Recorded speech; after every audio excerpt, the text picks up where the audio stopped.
এখানে তো আছে, হয়তো গৌরহরিকে আপনারা হয়তো দূর থেকে ভালো দেখতে পাবেন কিনা জানি না, গোবিন্দকে দেখতে পাচ্ছেন নিশ্চয়ই, প্রভুর যে এখানে যে ছবিটা আছে, তো গোবিন্দের চোখের দিকে একবার তাকান। ওই চোখে যদি কারোর চোখ পড়ে যায়, সেই তো ভালোবেসে ফেলবে মা, এমনই চোখ দেখেছেন তো, কোনো দিকে তাকানো লাগবে না, ওই চোখের মধ্যে আটকে যাবেন আপনি। এ কথা শুধু আমি আপনি না, এই কথাটা বলেছিলেন রাধারানী। সজনী, এই সখী ললিতা, সে রূপের মহিমা আমি কি দেব তোদের কাছে রে। ওই অঙ্গের যে অংশে যে তাকাবে, কেউ যদি চরণের দিকে নজর দেয়, তার দৃষ্টি, তার চাওয়া চাহনিটা ওই চরণেতেই বাধা পড়ে যাবে, সেখান থেকে আর উপরে উঠবে না। তার অঙ্গ, তার গোবিন্দের রূপ, তার যেদিকে যে তাকাবে তার দৃষ্টি সেখানেই বাধা পড়ে যাবে। চোখের দিকে তাকালে সেই দিকেই আটকে যাবে না, আর নিচে ওপরে যাওয়া হবে না। এত সুন্দর রূপ রাধারানী বলেছিলেন। তা বলছে তাকে দেখে যদি আমরা পাগল হই, আর স্বয়ং তিনিই যদি কারোর দিকে তাকান, তার কি হাল হবে। ও তার দেহ ছাইরা, আচ্ছা তাই নাকি, এই দেহ ছাইরা মনটা লইয়া যায় না গরি গহ সুন্দর গৌরঙ্গরা। ওই না সুরধনি চিনা যায় শোনান বুঝিয়া পায় পায় না কিনা করি গো গৌরাঙ্গরা। আহা সুন্দর গৌরঙ্গরা, আহা সুন্দর গৌরঙ্গরা, আহা সুন্দর গৌরঙ্গরা। নবদ্বীপ ধাম কি, গৌর সুন্দর কি, নিত্যানন্দ প্রভু কি, পঞ্চতত্ত্ব কি, গঙ্গা মা কি, নিতাই গৌর হরি বল হরি বল হরি বল। তাহলে কোথায় আছি আমরা এখন? নবদ্বীপে আছি তো। ধামেশ্বর মহাপ্রভু কি, হরি বল হরি বল। তা সেই নবদ্বীপের মাঝে গৌরহরি এলেন আমাদের মতো জীবের উদ্ধারের তরে সচী মায়ের কোল আলো করে।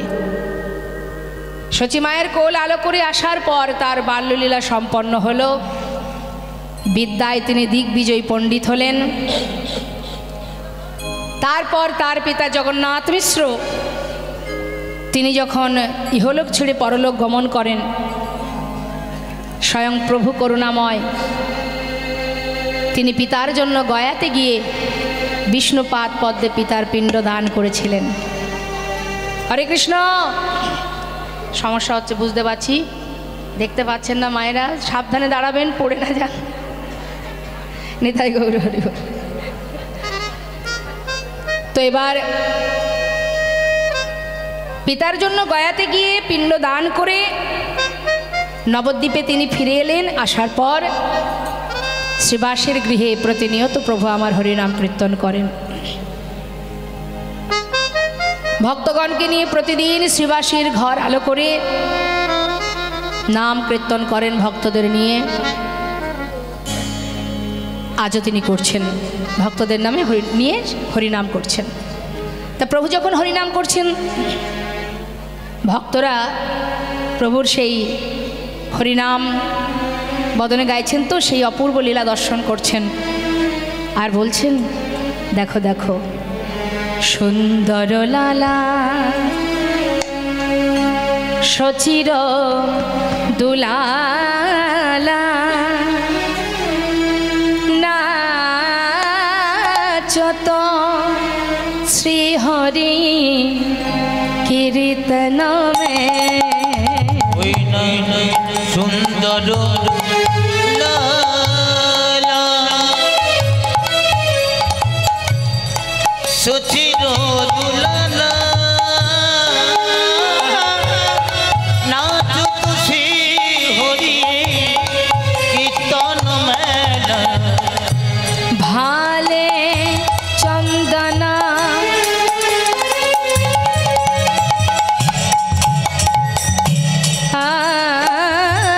ভালে চন্দনা, ওই দেখো তিলক মনোহর চন্দন তিলক মনোহর অলকা শোভন কপালন মে সুন্দর লালা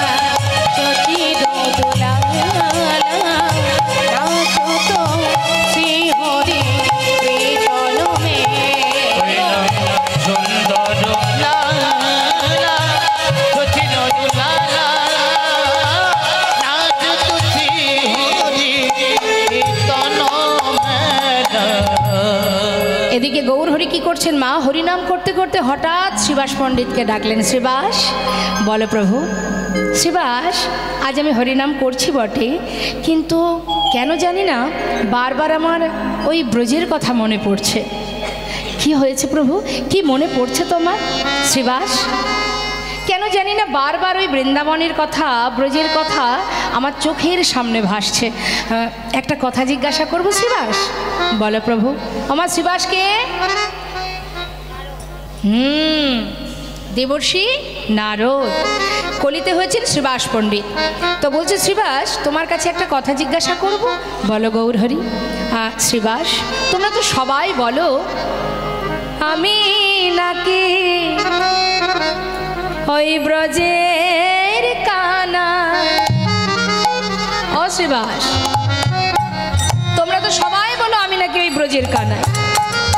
আমি যদি ব্রজের কানাই হব, এই নবদ্বীপে আমি সবাইকে দেখতে পাচ্ছি, কিন্তু বলো শ্রীবাস, তবে কোথায় আমার দাদা বলা?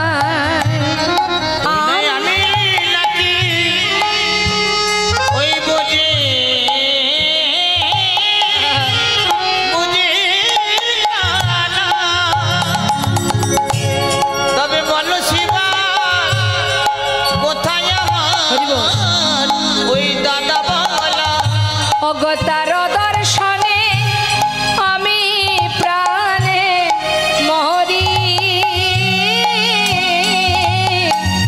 ও তার দর্শনে আমি প্রাণে মরি। তার দর্শনে আমি প্রাণে মরি। হরিব। তার দর্শনে আমি প্রাণে মরি। কথাটা কি বলেন মা? বলছে শ্রীবাস, সবাই আছে নবদ্বীপে, কিন্তু সে কোথায়? আমার বলায় দাদা গৌরী কিন্তু দাদার প্রেমে পাগল হয়ে আছেন নবদ্বীপের মাঝে। এবার আমরা সবাই জানবো কি হয়েছে। মা আসতে কি বলুন তো, এত চঞ্চল মন কেন?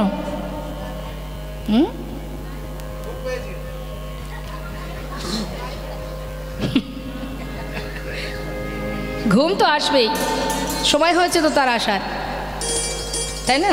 কিন্তু ঘুমকে জয় করতে পারবে সেই যে জন অমৃত আস্বাদন করছে।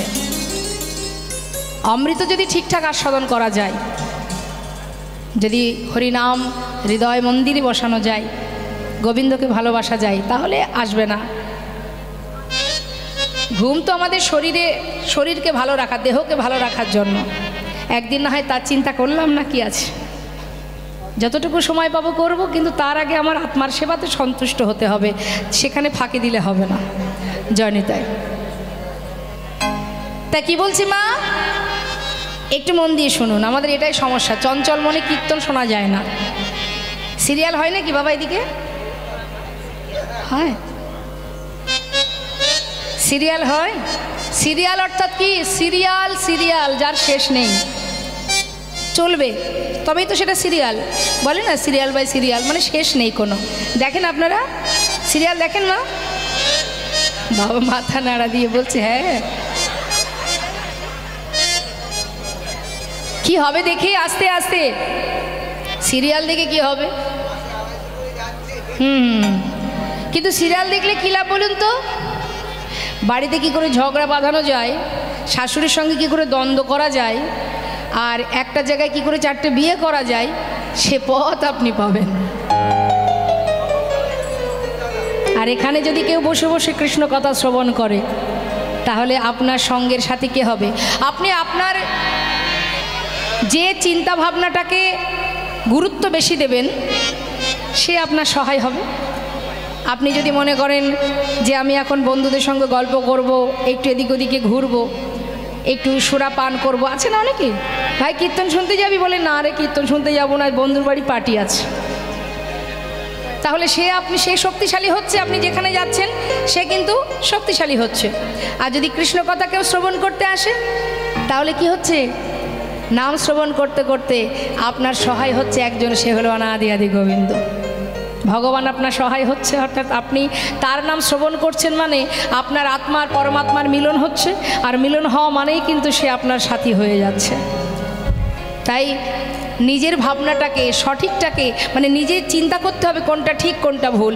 যেটার দিকে আপনি এগিয়ে যাবেন, যেটাকে আপনি গুরুত্ব দেবেন, সে কিন্তু তত শক্তিশালী হবে।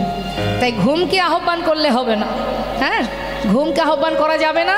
এই হরিধ্বনি করুন দুহাত তুলে, এবং মায়েরা উলুধ্বনি করুন, দেখবেন ঘুম টুম কেউ আসতে পারবে না আমাদের কাছে। আজ আমার গৌর হরি বলছেন নবদ্বীপে সবাই আছে, আমার বলাই দাদা কোথায়? আমি যদি কানাই হব তাহলে আমার বলাই দাদা কোথায়? তো আসুন আমরা একবার সবাই জেনে নিই যে দাপর যুগে কৃষ্ণের দাদা বলরাম যিনি এই কলিতে এসেছেন কোথায় কিভাবে এসেছেন। বীরভূম জেলায়। কি বলছে শাস্ত্রী? রাড়ে দে সোনা এক চক্রগ্রাম হারাই পণ্ডিতে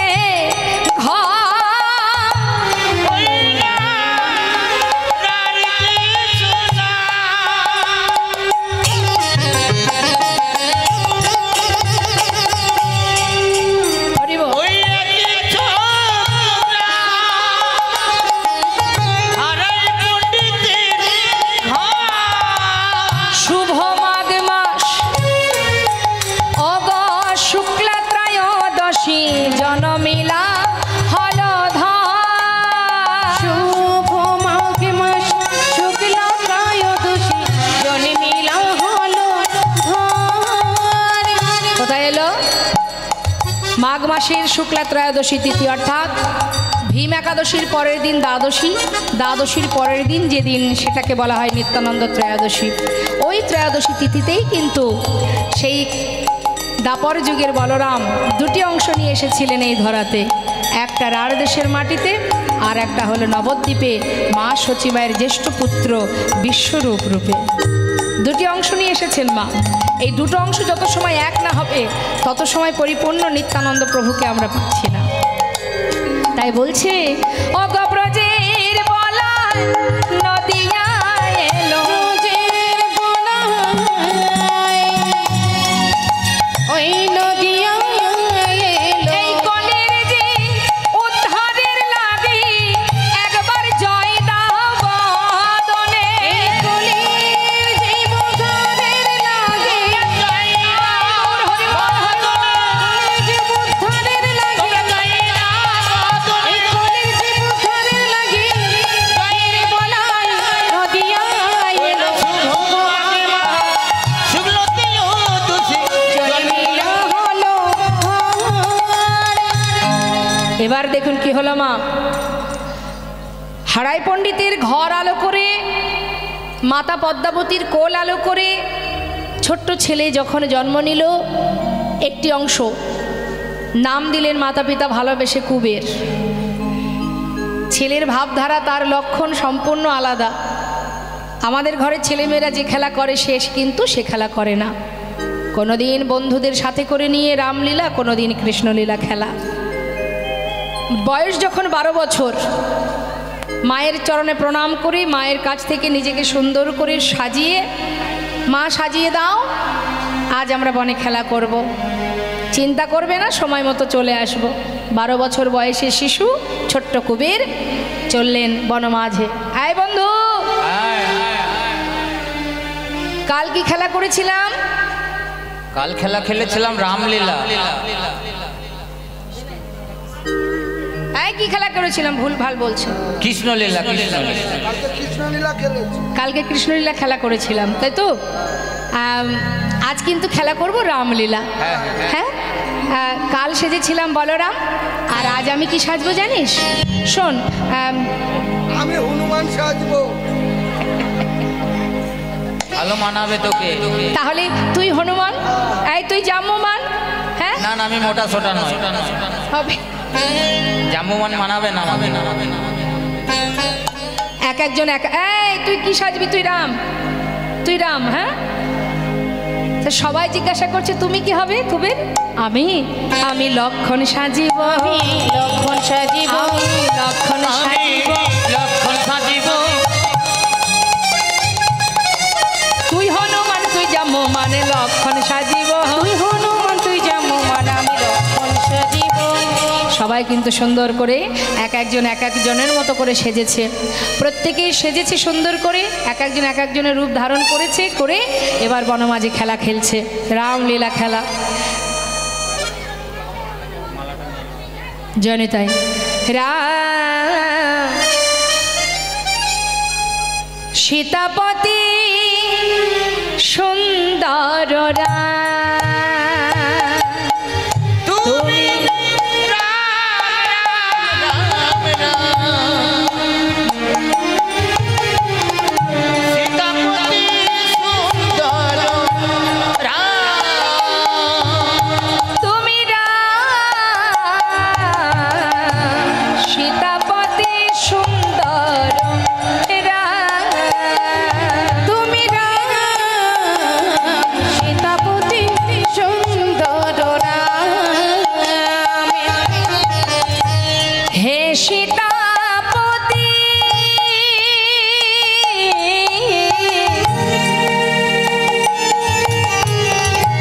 হে সীতাপতি তুমি অগতির গতি হে সীতাপতি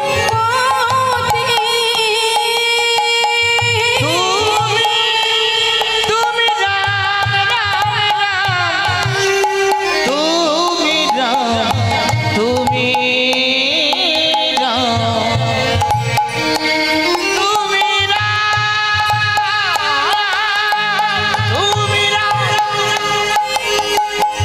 তুমি রাম তুমি রাম তুমি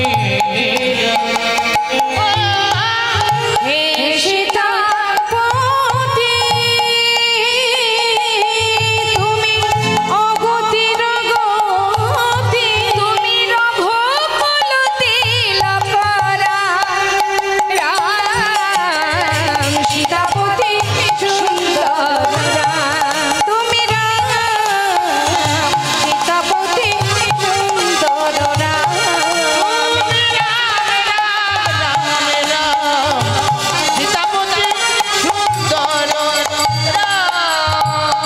আজ ছোট্ট বালক বনমাঝে খেলা করছে, রামলীলা খেলা, আর এদিকে হঠাৎ তার ঘরে একজন সন্ন্যাসী ঠাকুরের আগমন। দ্বারে এসে দাঁড়িয়ে চিৎকার করে ডাকছে, পণ্ডিত পণ্ডিত। হারাই পণ্ডিত বাইরে বেরিয়ে দেখছেন পথের ধারে একজন সন্ন্যাসী ঠাকুর। করজোড়ে জিজ্ঞাসা করলেন, সন্ন্যাসী বাবা তুমি কি আমাকে ডাকছো? হ্যাঁ পণ্ডিত, আজ আমার বাসনা মধ্যাহ্নে তোমার গৃহে প্রসাদ পাবো, এ তো অল্প ভাগ্যের কথা নয়। সন্ন্যাসী বাবা তুমি ভিতরে এসো। সসম্মানে তাকে ভিতরে নিয়ে গেলেন। ভিতরে নিয়ে গিয়ে আসন পেতে বসতে দিয়েছেন মা। আস্তে আস্তে কি হলো, কি হচ্ছে মা? বাড়ি যাবেন? কোন বাড়ি? মহারমপুর। ওখানেই আপনার বাড়ি? আচ্ছা আচ্ছা, ও বহরমপুরে বাড়ি? হরি বল হরি বল।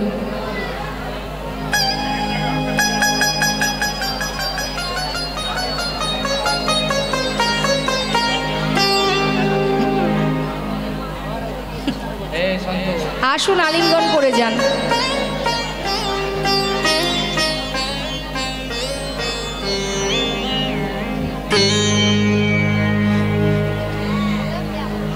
আসুন আসুন আমার কাছে আসুন। কোথায় বাড়ি বললেন? বহরমপুরে বাড়ি তো, ওখানে থাকেন আপনি? আচ্ছা, এর আগে কোথায় ছিলেন? কৈখালি, মানে বহরমপুরে এখন থাকেন, এর আগে কোথায় ছিলেন? তার আগে কোথায় ছিলেন জানেন না? আচ্ছা, যখন মারা যাবেন তখন কি বহরমপুরেই থাকবেন? থাকবেন না? তাহলে বাড়ি কোথায়? এখানে তো বাড়ি নয়। ঘুম আসছে তাই তো? বেশ, না বুঝতে পেরেছি, ঠিক আছে, অসুবিধা থাকলে অবশ্যই যেতে হবে। গন্তব্যস্থলে যাচ্ছেন, ওটা বাড়ি নয়, ওটা আমাদের থাকবার বাসা একটা। ঠিক আছে, আচ্ছা আচ্ছা, ঠিক ঠিক ঠিক ঠিক ঠিক আছে। নিতাই গৌর হরি বল, হরি বল, হরি বল। তো মা, সন্ন্যাসী ঠাকুর আসা মাত্রই সসম্মানে ভিতরে নিলেন। সাধুগুরু বৈষ্ণব বাড়িতে এলে যেভাবে সম্মান করতে হয় তার চরণ ধৌত করা। হারাই পণ্ডিত পদ্মাবতীকে ডাকলেন, পদ্মা শিগগিরই এসো, ঘরে সন্ন্যাসী এসেছে, চরণ ধৌত করতে হবে। পদ্মাবতীর আনন্দ ধরছে না। হ্যাঁ হ্যাঁ, জয়নিতাই। তো এবার সঙ্গে সঙ্গে মাতা পদ্মাবতী তিনি এসে চরণ ধৌত করলেন। চরণ ধৌত করে চরণামৃত দুজনে পান করলেন। হারাই পণ্ডিত বলেন, জানো পদ্মা, অল্প ভাগ্যে হয় না গৃহে বৈষ্ণবের আগমন, বহু সুকৃতির ফলে তবেই গৃহমাঝে সাধুগুরু বৈষ্ণবের চরণধুলি পড়ে মা। অর্থ উপার্জন করে আমি কোটিপতি হতে পারি, কিন্তু আমার ঘরে বৈষ্ণবের চরণধুলি পড়বে, তার জন্য আমার সুকৃতির প্রয়োজন, না হলে আপনার ঘরে কোনো দিন কোনো সাধুগুরু বৈষ্ণব আসবে না।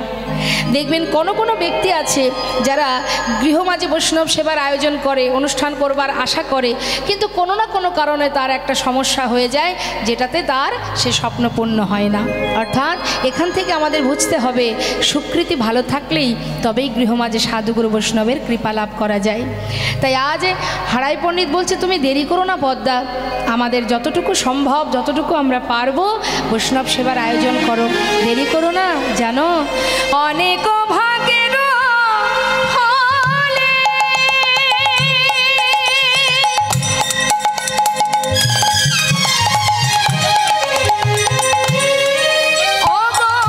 বৈষ্ণব আসিয়া মেলে, অনেক ভাগ্যের ফলে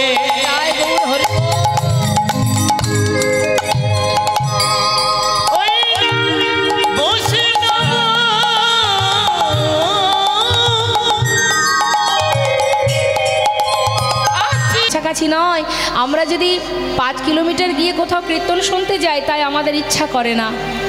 আর করুণাময় গৌর সুন্দর, যিনি নাম দিতে দিতে নবদ্বীপ ধাম থেকে বাংলাদেশে যার পিতৃভূমি শ্রীহট্ট, যেটাকে এখন বাবা সিলেট বলা হয়, এই সিলেটে যেখানে আমাদের বনগা বেনাপোল পার হয়ে 13 থেকে 14 ঘন্টা বাসে লাগে, সেই 14 ঘন্টা বাসে আমরা পৌঁছাই। পরের দিন আমাদের যেতে যেতে 10টা 11টা 12টা বেজে যায়, রাত্রে নাইট কোর্সে জেলে যদি আমরা যাই।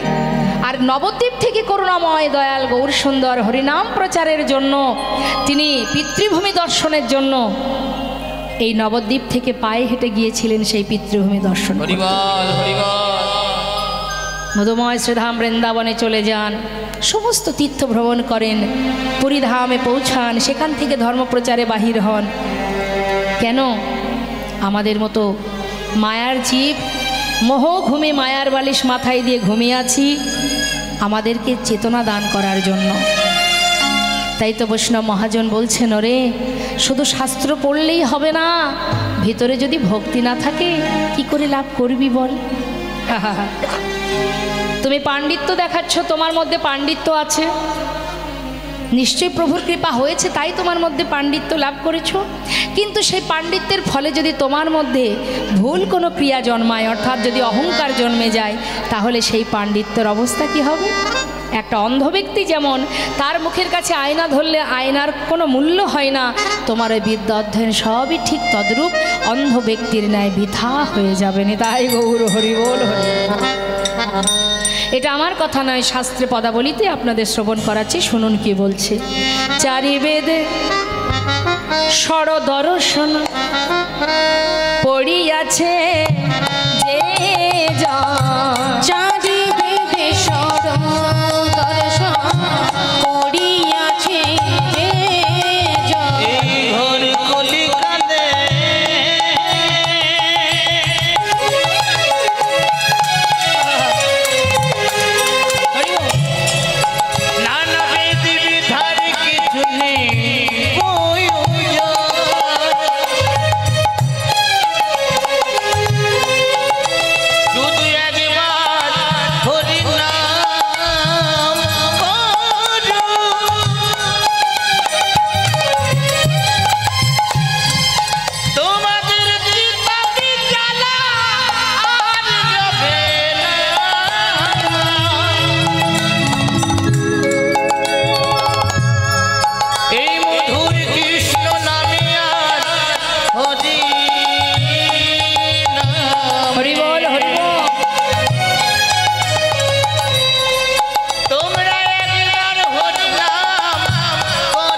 শ্রেষ্ঠ প্রেম হলো ব্রজপ্রেম।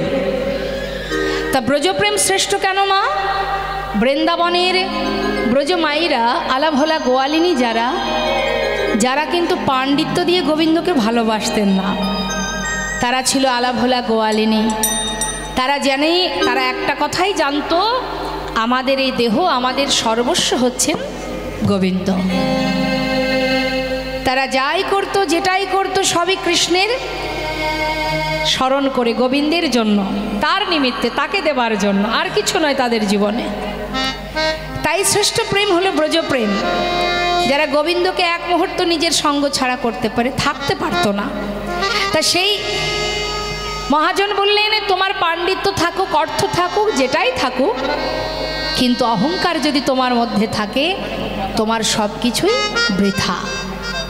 আর যদি তোমার মধ্যে ভক্তি থাকে, হরে কৃষ্ণ, অর্থ নেই তোমার, তুমি মনের কষ্টে ভুগছো, আমার তো টাকা নেই, আমি গোবিন্দ সেবা দেব কি করে, আমার তো অর্থ নেই, বৈষ্ণব সেবা দিব কি করে, আমার তো অর্থ নেই, আমি তীর্থে যাব কি করে, দুঃখ নেই, তাতে কোনো দুঃখ নেই। আমি লেখাপড়া জানি না, আমি ভগবানের ডাকবো কি করে, ভালোবাসবো কি করে। বৈষ্ণব মহাজন বললেন, বেদ ও বিদ্যা তো কিছু নাহি জানত, কিন্তু সে যদি গৌরঙ্গ করে সার, ঠাকুর নয়ন আনন্দেতে ভনে, সেই তো সকলই জানে, সর্বসিদ্ধি করতলে তার নেতাই গৌর হরিবল হরি। একজন ভক্ত যার লেখাপড়া জানা নেই, বিদ্যা বুদ্ধি নেই, গুরুর কাছে গেছে মন্ত্র নিতে, সবাই বলেছে এত বড় হয়েছিস এখনো গুরু কৃপা লাভ করতে পারলি না, যা।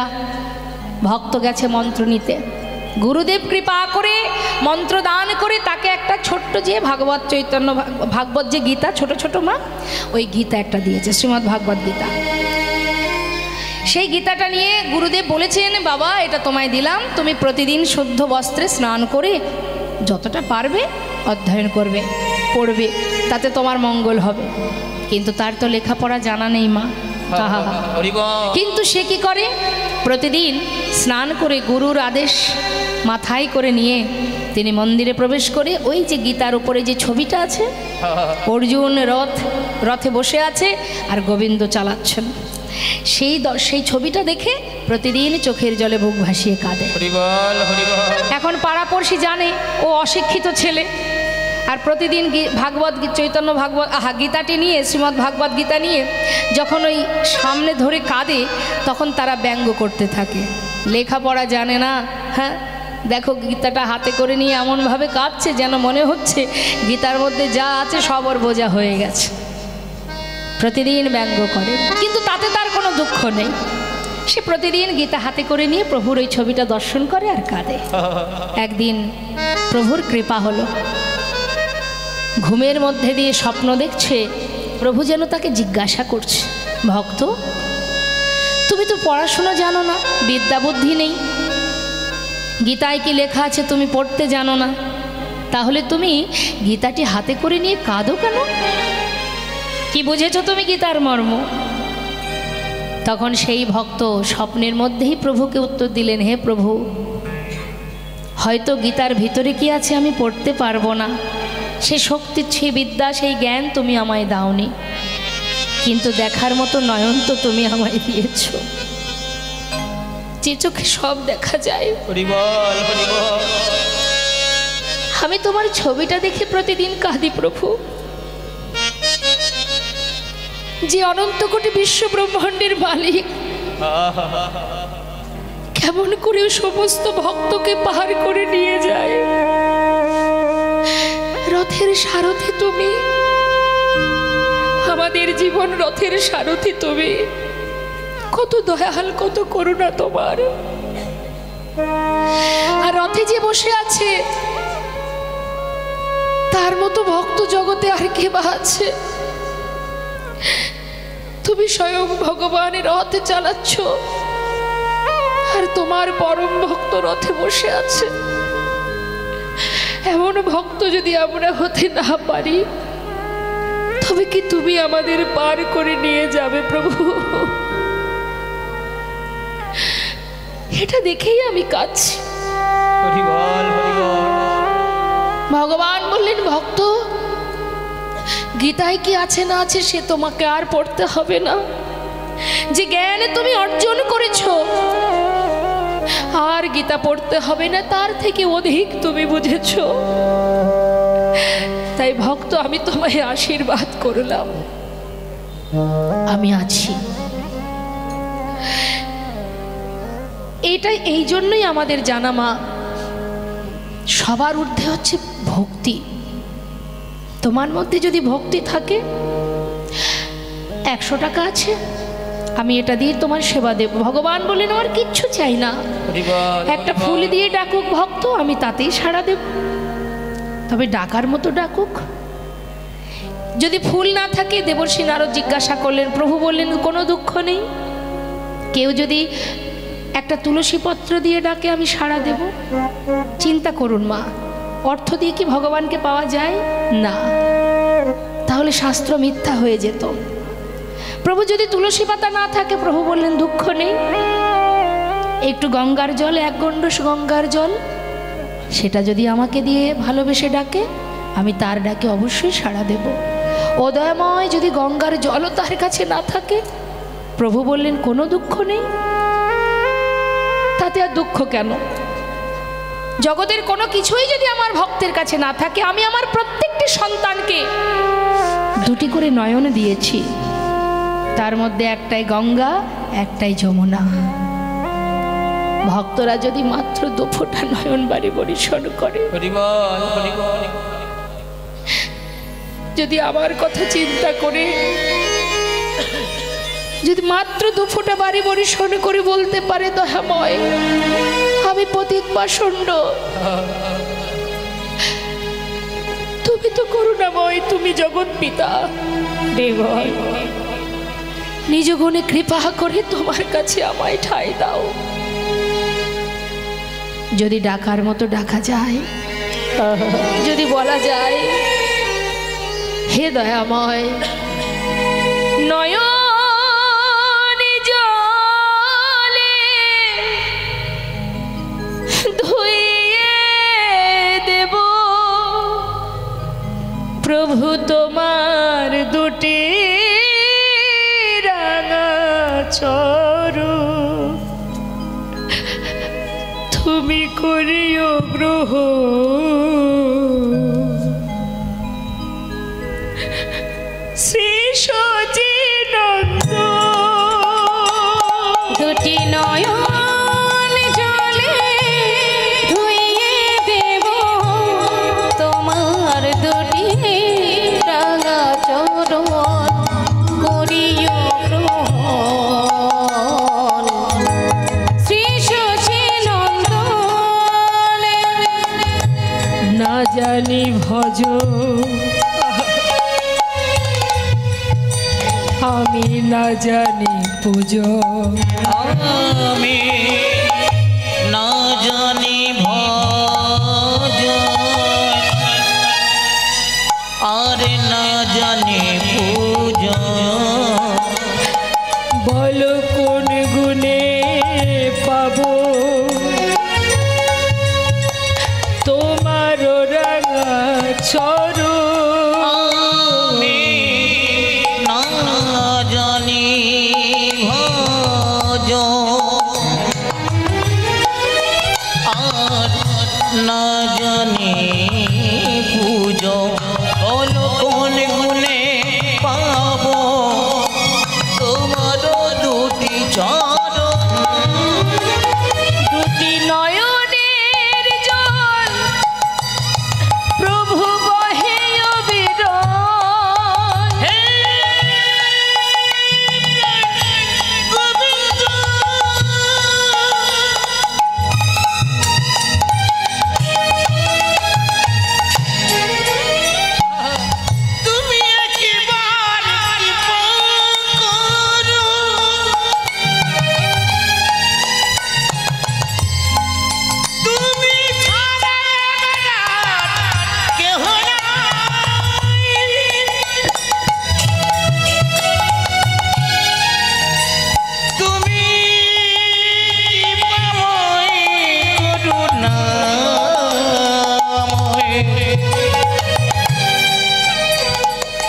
তুমি একবার কৃপা করো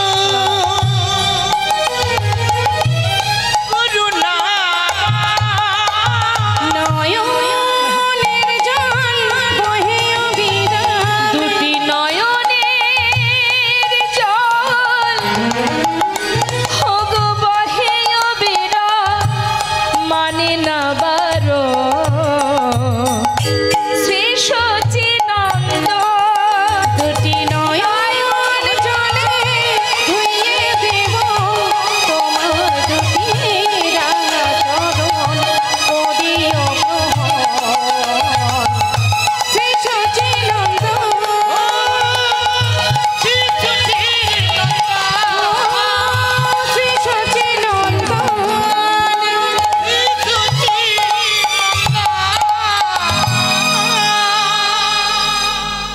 মহাজন বললেন বেদ ও বিদ্যা দোহ কিছু নাহি জানো তো সে যদি গৌরঙ্গ করে সার যদি সার করতে পারে।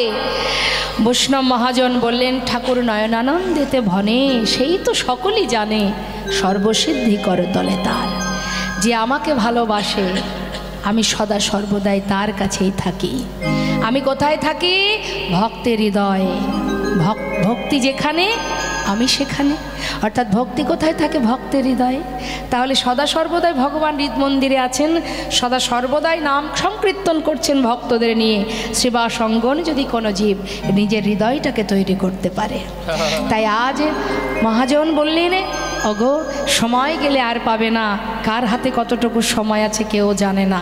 সৎ গুরুচরণ আশ্রয় করো আর দুফোঁটা নয়নবাড়ি বরিশন করে আত্মনিবেদন করে একবার তাকে ভালোবেসে দেখো। তা আসুন এত সময় আমরা মহাজনী পদাবলী দিয়ে সুন্দর গৌর কথা, ইহজগতের ভগবত কথা শ্রবণ করলাম, করুণাময়ের গৌরহরির কথা। তো এবার আমরা লীলা কথায় চলে যাব। তো লীলা কথায় যাওয়ার আগে আমরা সবাই মিলে একবার উলুধ্বনি হরিধ্বনি করে একটু নিতাই গৌরের একটি সুন্দর ভজন শ্রবণ করি।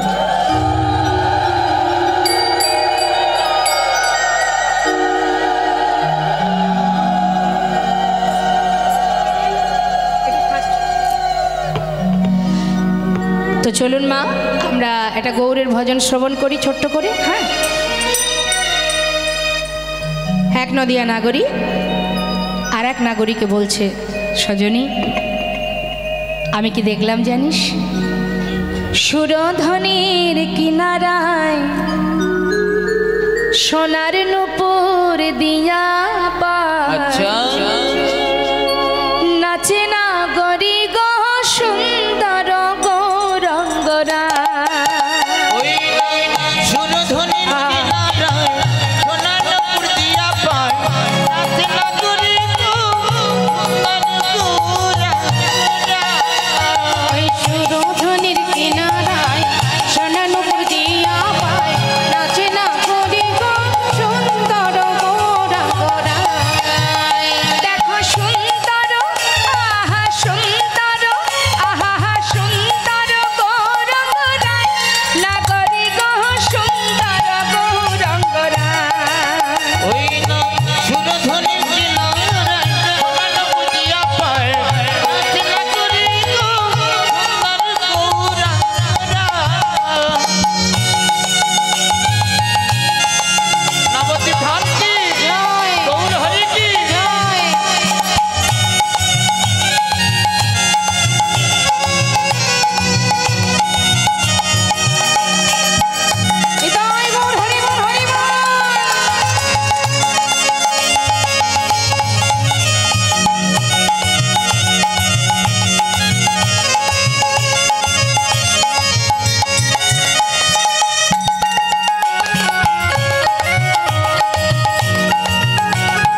যায় গো। চিন্তা করুন মা, আমরা এত সাজি, হ্যাঁ, এত দামি দামি গহনা, এত দামি দামি বসন পরি, তথাপিও কেউ আমাদের দিকে তাকায় না। কিন্তু দেখুন, আমরা মনে করি আমি সুন্দর, ভাবি না? প্রত্যেকেই আমরা সবাই ভাবি আমি সুন্দর, কিন্তু সুন্দর তো সেটাই যার অঙ্গে কোনো দামি বসনও নেই, কোনো অলঙ্কারও নেই, কিচ্ছু নেই, একটা বস্ত্র পরনে আছে, যাকে দেখে ত্রিভুবন পাগল হয়ে গেছে। শুধু আমার আপনার মতো হিন্দু ভক্ত কেন, কত মুসলমান ভক্ত। ভাবুন একবার, সম্রাট আকবর, নাসির মাহমুদ, আব্দুল করিম, চাঁদ কাজী, সবাই তো প্রভুর প্রেমে পাগল। তাহলে সুন্দর তো সেটা, সুন্দর হতেও সুন্দরতম যে, যাকে দেখলে এই জগতের জীব ভুলে যায়, সেই তো প্রকৃত সুন্দর। বলছে সুন্দর কপালে সুন্দর তিলক। আর কি সুন্দর আছে, আর কি আছে অঙ্গে? দেখো সুন্দর এক আচ্ছা সুন্দর